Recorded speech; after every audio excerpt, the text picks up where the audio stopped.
لیکن ایک حقیقت ایسی ہے جو دنیا کا ہر مذہب مانتا ہے، دنیا کی ہر قوم مانتی ہے، دنیا کا ہر بندہ، عقل مند ہو یا بے وقوف ہو، جناب پڑھا لکھا ہو یا جاہل ہو، مرد ہو یا عورت ہو، پاکستانی ہو یا امریکی ہو، all around the world everybody must acknowledge that.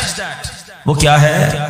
وہ سب مانتے ہیں کہ موت آ کر رہے گا، کسی کا اختلاف نہیں ہے. کوئی مذہب، کوئی آپ کو دنیا کی قوم ایسی نہیں ملے گی جو کہے نہیں جناب ہمارا ہم نہیں مانتے موت آئے گی. ایوری بڈی، ہر بندہ مانتا ہے. کتنی کمال کی ریئلٹی ہے.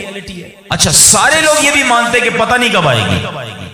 ایک تو ہونا کہ بھائی کچھ لوگ کہتے ہیں ہاں موت آئے گی مگر ہم کو پتہ ہے.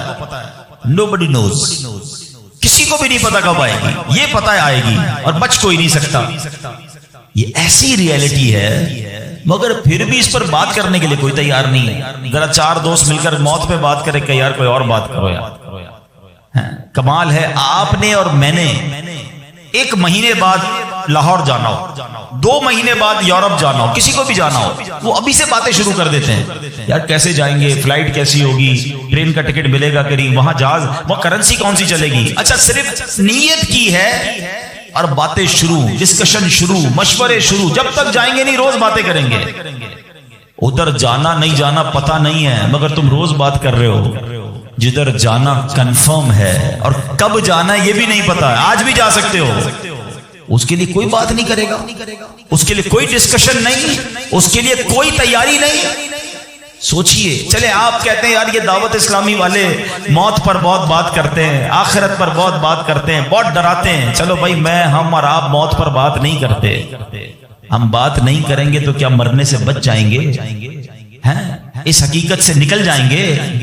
آنکھیں بند کرنے سے مصیبت جاتی نہیں، فیس تو کرنا ہی پڑے گا. تو آج انشاءاللہ مختصر سے وقت میں ہم سب کی زندگی کی سب سے بڑی جو حقیقت ہے نا وہ ہے موت. آج اس پر کچھ بات کرتے ہیں. اللہ کرے کہ آج کا بیان ہم سب کے دلوں سے غفلت کا پردہ ہٹائے اور ہم اپنی موت کی تیاری کرنے کی کوشش میں لگ جائیں. امام محمد غزالی علیہ رحمت اللہ الوالی لکھتے ہیں کہ بنی اسرائیل کا ایک بڑا مغرور شخص تھا، بڑا ایروگنٹ تھا، بڑا اس کا کر و فر تھا. ایک بند کمرے میں بیٹھا تھا. اچانک ایک شخص کمرے میں داخل ہوا اور اس مغرور شخص کی طرف لپکا. تو وہ بڑا تکبر والا آدمی تھا. وہ بڑا غصے میں آ گیا اور کہتا کہ تم ہو کون؟ میرے کمرے میں آ کیسے گئے؟ تمہیں آنے کی اجازت کس نے دی؟ تم جانتے نہیں میں کون ہوں؟ جو اندر آنے والا شخص تھا وہ کہتا ہے مجھے اس گھر کے مالک نے اجازت دی اور میں وہ ہوں جسے کوئی دربان روک نہیں سکتا. میں وہ ہوں جس کو کسی سے اجازت لینے کی ضرورت پڑتی نہیں ہے. مجھے کسی کا دبدبا ڈرا نہیں سکتا، نہ ہی مجھ سے کوئی مغرور اور سرکش شخص بچ سکتا. اب جیسے ہی یہ باتیں سنی نا تو مغرور شخص جو تھا وہ ڈرنے لگا، وہ کانپنے لگا، وہ گھبرا گیا. وہ کہتا ہے کہ آپ تو ملک الموت معلوم ہوتے ہیں، کیونکہ جس کو کوئی نہیں روک سکتا، جس کو کسی کی اجازت کی ضرورت نہیں ہے، جس کو کسی کا دبدبا کرو فر ریزسٹ نہیں کر سکتا، وہ ملک الموت کے سوا تو کوئی نہیں. لگتا ہے آپ ملک الموت ہیں؟ تو فرماتے ہاں میں ملک الموت ہوں. اب وہ شخص تو بڑا گناہگار تھا. وہ رونے لگا، چیخنے لگا کہ حضور تھوڑی سی مہلت دے دیں، کچھ نیکیاں کر لوں، توبہ کر لوں، اللہ کو راضی کر لوں، ابھی میری روح قبض نہ کریں. ہائے ہائے. ملک الموت فرماتے تمہاری سانسیں پوری ہو گئی ہیں، اب تمہیں کوئی ٹائم نہیں ملے گا. اگر تم نے، وہ پوچھتا ہے حضور مجھے کہاں لے جایا جائے گا مرنے کے بعد؟ فرمایا اس مقام پر جہاں تو نے اعمال بھیجے ہیں، اس گھر کی طرف جو تو نے تیار کیا ہے. وہ شخص کہے گا حضور میں نے تو کوئی گھر تیار نہیں کیا، کوئی نیکی آگے نہیں بھیجی. ملکوت موت فرماتے ہیں پھر تمہیں بھڑکتی آگ کی طرف لے جایا جائے گا، جہاں تمہارے گوشت پوشت وہ آگ نوچ لے گی. یہ کہہ کر ملک الموت نے اس شخص کی روح کو قبض کیا. اس کے پورے گھر میں کوہرام مچ گیا، گھر والے رونے لگے. اے میرے پیارے اسلامی بھائی، یہ واقعہ ہم سب کو کیا سکھا رہا ہے کہ جب موت آنی ہے نا، جب وہ وقت آ جانا ہے تو پھر 1 منٹ بھی آگے پیچھے نہیں ہو سکے گا، کوئی اس کو ڈیلے نہیں کر سکے گا. بلکہ جس حالت میں ہوں گے نا اسی حالت میں روح قبض کر لی جائے گی. ہماری موت کا وقت لکھا ہے، مقام بھی لکھا ہے، یہ چینج نہیں ہو سکتا. اگر موت سمندر میں لکھی ہے تو $2.5 دے کر بھی بندہ وہاں پہنچتا ہے جہاں موت لکھی ہے. اگر موت کشتی سے ڈوب کر ہونا لکھی ہے تو 22 لاکھ دے کر بھی سینکڑوں لوگ ہمارے وطن سے جاتے ہیں اور ان کی موت یورپ کے سمندر میں جا کر ہو جاتی ہے. اللہ پاک جو بھی ان میں مسلمان ہیں سب کی مغفرت فرما. مگر میں نے اور آپ نے اس سے عبرت کیا لی کہ بندہ وہاں پہنچے گا جہاں اس کی موت لکھی ہوئی ہے. ایک بار حضرت سلیمان علیہ نبینا علیہ الصلوۃ والسلام کی بارگاہ میں ایک شخص بیٹھا. آپ کی بارگاہ میں ملک الموت آیا اور اس شخص کو ذرا گھور کے دیکھنے لگے. واپس چلے گئے. وہ شخص کہتا حضور یہ کون تھے جو آئے تھے اور مجھے گھور کے دیکھ رہے تھے؟ فرمایا یہ ملک الموت تھے. کہتا حضور لگتا ہے میری روح قبض کرنے والے ہیں، آپ مہربانی کریں، آپ کی تو ہوا پر حکومت ہے، آپ ہوا کو حکم دیں کہ ہوا مجھے اڑائے اور مجھے ہندوستان لے جائے. حضرت سلیمان بیت المقدس کے علاقے میں رہتے تھے نا. آپ نے وہ حکم فرمایا، ہوا نے اس بندے کو اٹھایا اور ہندوستان پہنچا دیا. کچھ دنوں کے بعد پھر ملک الموت آیا حضرت سلیمان علیہ السلام کی بارگاہ. آپ نے فرمایا تم میرے ساتھی کو کیوں گھور رہے تھے جب آئے تھے تو؟ کہ میں حیران تھا کہ میرے پاس یہ لکھا ہوا تھا اللہ کی طرف سے کہ تھوڑی دیر بعد مجھے اس کی روح ہند میں قبض کرنی ہے اور وہ آپ کے پاس بیٹھا ہوا تھا. اللہ اکبر. حضرت سلیمان نے کہا میں نے تو حکم دیا اور ہوا نے اسے ہند پہنچایا، اور جب وہ ہند پہنچا تو پرٹیکولر ٹائم پر اسی مقام پر اس کی روح کو قبض کر لیا. آئے ہائے ہائے، یہ ہے میری اور آپ کی حقیقت. دوڑتے رہتے ہیں، بھاگتے رہتے ہیں، پلاننگ ہے کہ ختم نہیں ہو رہی، فکریں ہیں کہ ختم نہیں ہو رہی، ہر وقت بیٹھے ہیں اگلا پلان کیا ہے، 5 سال کا، 10 سال کا. ایک دکان ہے تو 2 دکانیں، ایک گھر ہے تو 2 گھر، بڑا گھر، ہوادار گھر ہے، نوکری ہے تو کاروبار کرنا ہے، ملک سے باہر جا کر جناب پیسے کمانے، یہی سوچ ہے بس. اس پورے شیڈول میں موت کہاں ہے؟ اس پوری تیاری میں موت کہاں ہے؟ ایک دن ہوگا کہ اچانک اچک لیے جائیں گے. سیٹھ جی کو فکر تھی ایک ایک کے 10 کیجئے، موت آ پہنچی کہ حضرت جان واپس کیجئے. اور آپ کو پتا ہے جس عالم میں میں اور آپ ہوں گے، بڑی میں اہم بات کرنے جا رہا ہوں. یہ آپ نے دیکھا نا کہ حضرت سلیمان نے حکم فرمایا تو ہند پہنچا.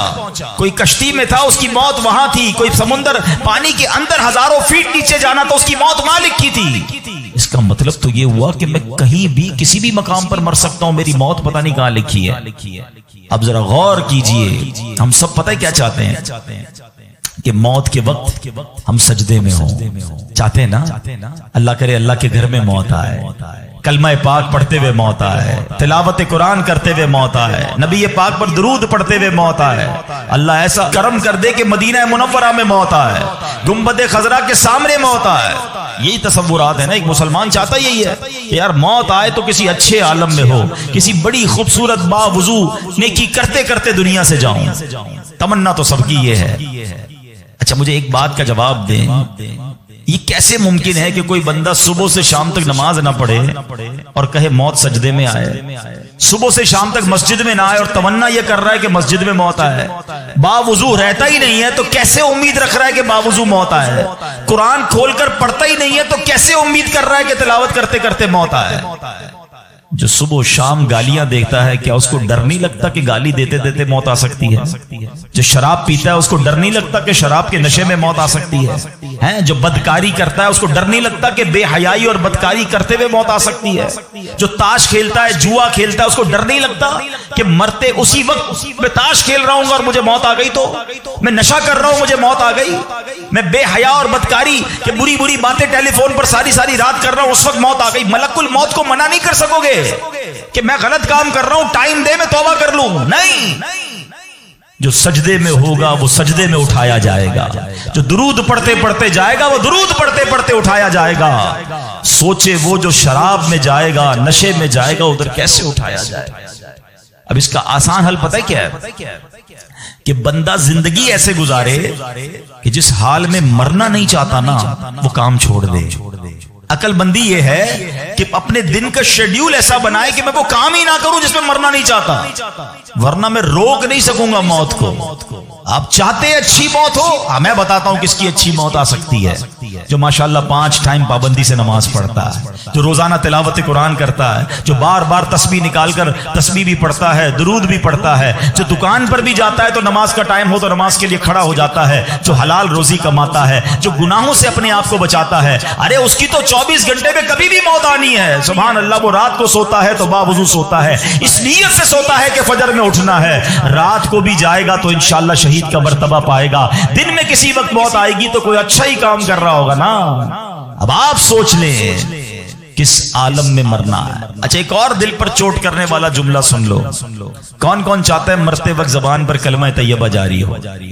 ہائے ہائے، فضیلت پتہ ہے کیسی ہے؟ حدیث پاک میں آتا ہے جس کی زبان پر، حدیث کا مضمون ہے، آخری کلمہ لا الہ الا اللہ ہوگا، دخل الجنہ، وہ جنت میں داخل ہو جائے گا۔ ہم ہر مسلمان چاہتا ہے، ٹھیک ہے؟ آپ سب نے ہاتھ اٹھایا کہ آپ سب چاہتے ہیں مرتے وقت کلمہ پاک زبان پر ہو۔ اب ہاتھ نہیں اٹھانا، آپ سے پوچھ رہا ہوں، اپنے آپ سے پوچھ رہا ہوں، آج پورے دن میں کتنی بار کلمہ پڑھا ہے؟ اس پورے ہفتے میں کتنی بار کلمہ پڑھا ہے؟ عجب کہانی ہے ہماری، یقین کریں عجب کہانی ہے۔ مرتے وقت سب کو کلمہ چاہیے، زندگی میں کلمہ پڑھنے کا ٹائم نہیں ہے۔ اللہ اکبر۔ سکرات کو جانتے ہو کیسا ہوگا؟ زبانیں سخت ہو جائیں گی، بندہ اتنی تکلیف میں ہوگا کہ کوئی لفظ ہی نہیں نکلتا منہ سے۔ ہمارا تو بخار میں لفظ نہیں نکلتا، سکرات کی کیا بات کروں میں۔ جس وقت زبانیں بھاری ہوں گی کلمہ کیسے ادا ہوگا جب تم نے زبان کو عادی نہیں بنایا؟ ہاں، ایک بزرگ کا بڑا پیارا قول میں نے سنا تھا، وہ فرماتے ہیں اپنی زبان کو کلمے کا عادی بناؤ، جس وقت سکرات کا عالم ہوگا زبان بھاری ہوگی اس وقت بھی کلمہ جاری ہو جائے۔ مبارک ہونے جو روز کلمہ پاک کم از کم ایک تسبیح تو پڑھ لیا کرے یار۔ 100 بار کلمہ پڑھنے میں دیری کتنی لگتی ہے؟ کلمہ پاک اچھا افضل الذکر، حدیث پاک میں کہا گیا سب سے بہترین ذکر جو ہے وہ لا الہ الا اللہ۔ کتنا کرتے ہیں؟ سوچے نا ہم اب اپنے آپ کو کتنا دور رکھے ہوئے ہیں اپنی موت کی تیاری سے، اپنی آخرت کی تیاری سے، اپنی قبر کو روشن کرنے کی تیاری سے۔ نہ کریں میرے پیارے اسلامی بھائیوں ایسا۔ صرف دنیا نہیں ہے، ہم اس دنیا میں آئے ہیں نا، قرآن کہتا ہے، سورہ ملک پڑھتے رہتے ہو نا، قرآن میں رب کیا فرماتا ہے؟ الذی خلق الموت والحیات لیبلوکم ایکم احسن عملا۔ اللہ اکبر۔ اس میں کیا فرمایا رب نے؟ جس نے موت اور زندگی پیدا کی کہ تمہاری جانچ ہو کہ تم میں کس کا کام زیادہ اچھا ہے۔ میں اور آپ جو آئے نا دنیا میں، واٹ از دا ریزن؟ موت اور زندگی کو پیدا کرنے کا مقصد یہ ہے کہ چیک کیا جائے کون اچھے کام کر کے آتا ہے۔ یعنی آسان لفظوں میں ہم سب کو امتحان کے لیے بھیجا گیا ہے۔ ہم اس دنیا میں آئے ہیں، ہمارا ٹیسٹ ہو رہا ہے۔ آپ کہیں یار اتنا بڑا ٹیسٹ؟ ہاں، یہ 50 60 70 سال کا ٹیسٹ ہے، اور اس کے بعد جو اچھے اعمال لے کر جائے گا، 3-4 گھنٹے کے امتحان کے بعد ایک کلاس آگے بڑھتے ہو نا، ایک آپ کا درجہ آگے بڑھتا ہے۔ تھوڑا ٹیسٹ بڑا ہے مگر انعام ایسا ہے کہ جنت میں داخل ہو گئے تو پھر کبھی نکالے نہیں جائیں گے۔ ہاں، قرآن کہتا ہے ہم فیہا خالدون، ہمیشہ ہمیشہ جنت میں رہیں گے۔ اگر جنت میں جانا ہے تو یہ ٹیسٹ پاس کرنا ہے۔ یاد رکھیے صحابی رسول حضرت طارق محاربی رضی اللہ تعالیٰ فرماتے ہیں اللہ پاک کے آخری نبی صلی اللہ علیہ وسلم نے مجھے نصیحت کرتے ہوئے فرمایا، یا طارق استعد للموت قبل الموت، اے طارق مرنے سے پہلے موت کی تیاری کر لو۔ ہاں، یہ نبی پاک نے فرمایا۔ اچھا میں ایک سوال کرنا چاہتا ہوں، اگر میں آج آپ سے ایک سوال کروں کہ کسی ہم میں سے کسی کو پتہ چل جائے کہ کل کا دن آپ کی زندگی کا آخری دن ہے اور کل رات آپ دنیا سے چلے جائیں، ایک دن ہے آپ کے پاس، ایک مسلمان اس ایک دن کو کیسے گزارے گا؟ سچ بتائیے، کیا وہ کل دکان پہ جا کے کاروبار کرے گا؟ کیا وہ کل جا کے پیسے ڈبل کرنے کی کوشش کرے گا؟ کیا وہ کل جا کے فرنیچر مارکیٹ میں فرنیچر بنوائے گا؟ یا کل جا کے ماد اللہ دوستوں کے ساتھ فلم دیکھنے گیا چاہے گا چلو یار آخری دن ہے ذرا موج مزے کر لوں؟ یہ کیا کرے گا؟ اگر عقل مند مسلمان ہوا تو ایک دن ہے تو مسجد میں گزارے گا، تلاوت میں گزارے گا، توبہ میں گزارے گا، ذکر و اذکار میں گزارے گا، ہیں اللہ پاک سے معافی میں گزارے گا، کیونکہ آخری دن ہے۔ یہی کرو گے نا اگر پتہ چل جائے۔ مجھے بتاؤ کہ ہمیں پتا ہے ہمارا آخری دن ہے کہ نہیں ہے؟ ہمیں تو کل کی بات چھوڑے آج رات کا نہیں پتا ہے، تو پھر کیوں تیاری نہیں کر رہے؟ پتا چل جائے تو تیاری کریں گے۔ میں تو پہلے ہی بتا رہا ہوں آپ کو، آپ میں سے کتنے لوگ بیٹھے جن کو پتا ہے کل صبح تک زندہ رہیں گے؟ مجھے بھی نہیں پتا، آپ کو بھی نہیں پتا۔ جب پتہ ہی نہیں ہے تو پھر کیوں تیاری نہیں کر رہے؟ پھر کیوں توبہ نہیں کر رہے؟ پھر کیوں حرام کی طرف ہم جاتے ہیں؟ خدا را یاد رکھیے میرے پیارے اسلامی بھائیوں، قبر میں جا کر اتنا پچھتاوا ہوگا گناہگار کو، بلکہ روایتوں میں آتا ہے پیارے آقا علیہ الصلوۃ والسلام نے فرمایا جس کا مضمون ہے مرنے کے بعد نیک بھی پچھتائے گا گناہگار بھی پچھتائے گا۔ عرض کی حضور گناہگار پچھتائے گا، یہ تو سمجھ آتا ہے، نیک کیوں پچھتائے گا؟ فرمایا گناہگار تو گناہ کی وجہ سے پچھتائے گا، حدیث کا خلاصہ ہے۔ فرمایا نیک اس لیے پچھتائے گا جب وہ آخرت میں نیکیوں کا اجر دیکھے گا نا، تو وہ کہے گا کاش میں اور نیکیاں کر لیتا، وہ جو فضول ٹائم ضائع کیا تھا اس میں اور اللہ کا ذکر کرتا، اور نوافل پڑھتا، اور عبادت کرتا۔ تو یقین جانیے میرے پیارے اسلامی بھائیوں، یہ زندگی، یہ جو ہماری سانسیں چل رہی ہیں نا، ابھی چانس ہے ہمارے پاس، جتنی نیکیاں کرنی ہے کر لے۔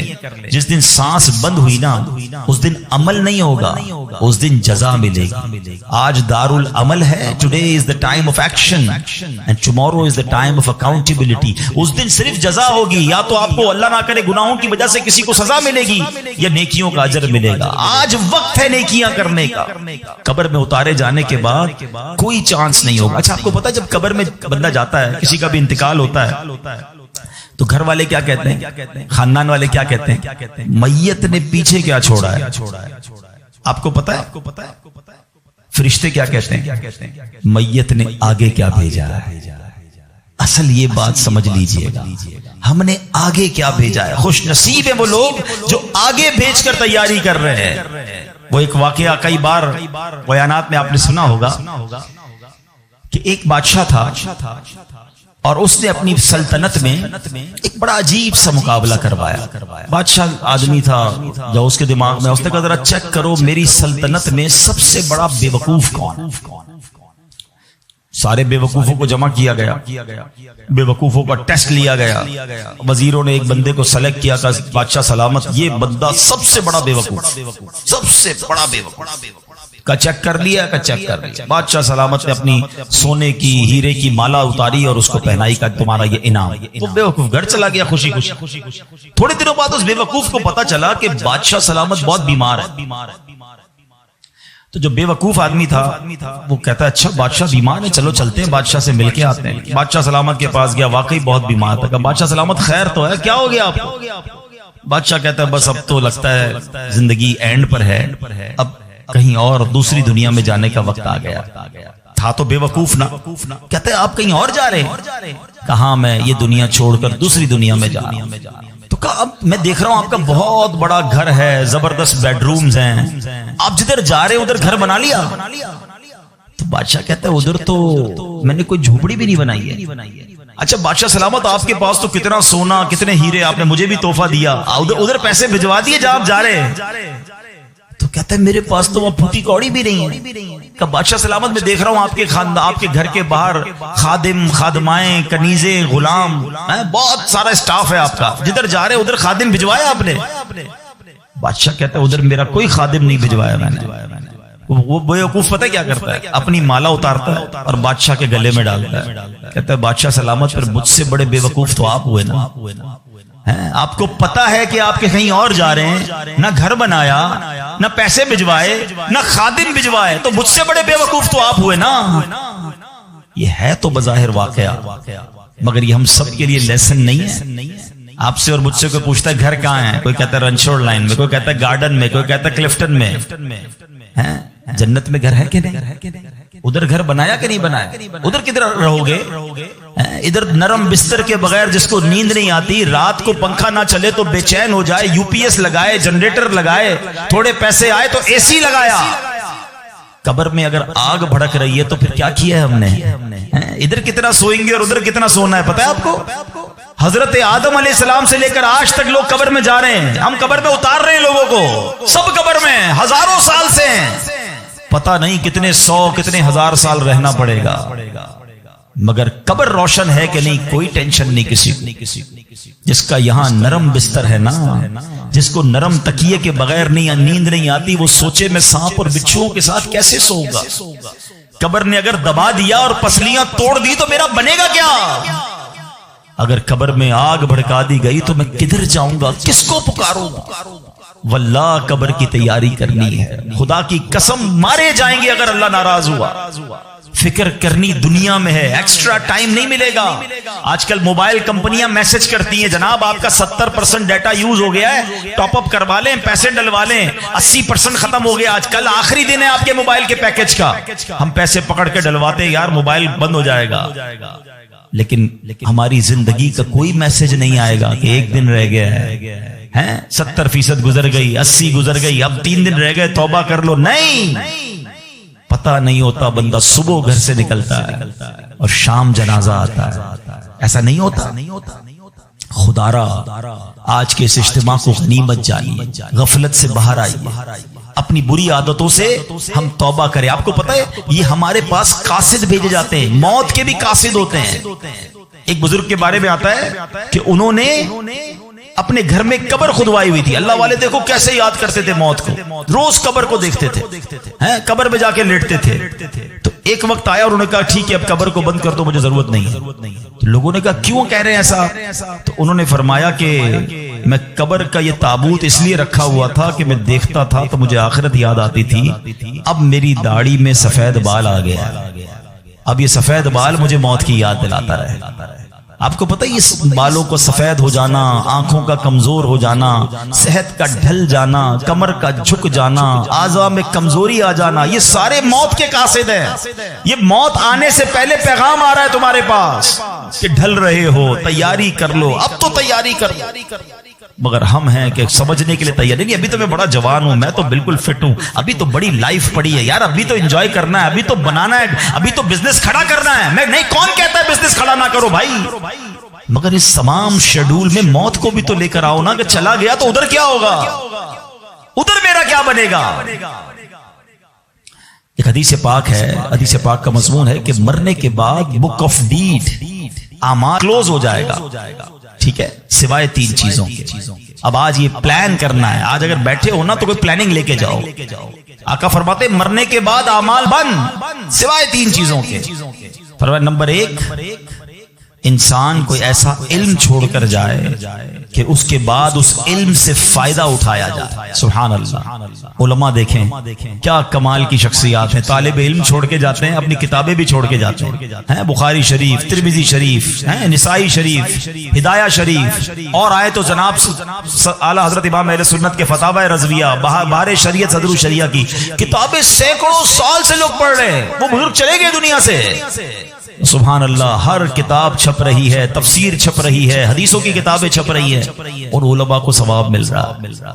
یہ پہلا آپشن تھا، غور سے میری بات سنیے، شاید جتنے یہاں بیٹھے نا اس پہلے آپشن میں ہمارا حصہ نہ ہونے کے برابر ہے۔ 3 میں سے 1 تو چلا گیا ہمارے ہاتھ سے۔ میں اس کا حل بتاتا ہوں کہ ہم پہلے آپشن میں کیا کر سکتے ہیں، وہ بعد میں بتاتا ہوں۔ اب آ جائیں دوسرا آپشن، مرنے کے بعد مجھے ثواب کنٹینیو کیسے مل سکتا ہے؟ آقا علیہ الصلوۃ والسلام نے فرمایا نیک اولاد جو کہ مرنے کے بعد اپنے والدین کے لیے دعا کرے، ان کے لیے نیکی پہنچانے کا اگر وہ انتظام کرنے والی ہے تو فرمایا یہ اولاد کی وجہ سے اسے قبر میں ثواب ملتا رہے۔ اور تیسرا آپشن میرے آقا نے فرمایا صدقہ جاریہ، کہ بندہ اپنے ہاتھوں سے کوئی ایسا کام کر جائے کہ قیامت تک جو ہے اس صدقے کی وجہ سے اسے نیکیاں ملتی رہیں۔ اب ان تینوں آپشن میں ہم کیا کر رہے ہیں؟ اب یہ سوچنا ہے، میں آپ کو مشورہ دیتا ہوں۔ پہلا آپشن کیا ہے؟ علم دین۔ ہم میں سے بہت سارے علماء بن نہیں سکے، مگر اپنے گھر میں ایک عالم تو بنا سکتے ہیں نا۔ دعوت اسلامی الحمدللہ جامعۃ المدینہ بناتی ہے، دنیا بھر میں بناتی ہے۔ آپ عالم بنے یا اپنے بچوں کو عالم بنائیں۔ آپ کو لگتا ہے یہ بھی نہیں ہو پا رہا تو کم از کم میرا حصہ ہونا چاہیے، علم دین سے بھی مجھے ثواب ملنا چاہیے، تو پھر عالم دین کی خدمت گار بن جایا۔ اس طرح کے مدارس، جامعات جو دعوت اسلامی بنا رہی ہے، بنانے میں یا اس کو چلانے میں اپنا حصہ ملائیں، تاکہ یہ جو دین کا کام کریں کریں گے مجھے وہاں سے بھی مرنے کے بعد ثواب ملتا رہے. پہلا آپشن. دوسرا نیک اولاد. یہ آج کے دور میں ہے بڑا مشکل, لیکن اپنی اولاد کو ہمیں نیک بنانا ہے, کیونکہ یہ مرنے کے بعد میرے لیے یہی انشاءاللہ دعاؤں کا ذریعہ بنے گی, صدقہ جاریہ کا باعث بنے گی. تو دعوت اسلامی کے مدارس المدینہ ہیں, جامعۃ المدینہ ہیں, اس میں اپنے بچوں کو داخل کروائیں کہ بچہ حافظ بن گیا, عالم بن گیا, تو انشاءاللہ مرنے بچیاں اپنے گھر کی اسلامی بہنوں کو عالمہ بنائیں, تو انشاءاللہ یہ ہمارے لیے صدقہ جاریہ کا باعث بن جائے گا. اور تیسرا میں سمجھتا ہوں سب سے زیادہ آسان ہے کہ وہ میں اپنے ہاتھ سے ہی کر سکتا ہوں, اپنے ہی مال سے کر سکتا ہوں نا, اور وہ ہے صدقہ جاریہ. مشورہ دیتا ہوں, اللہ نے نوازا ہے نا تو کم از کم ایک مسجد زندگی میں بنا لی.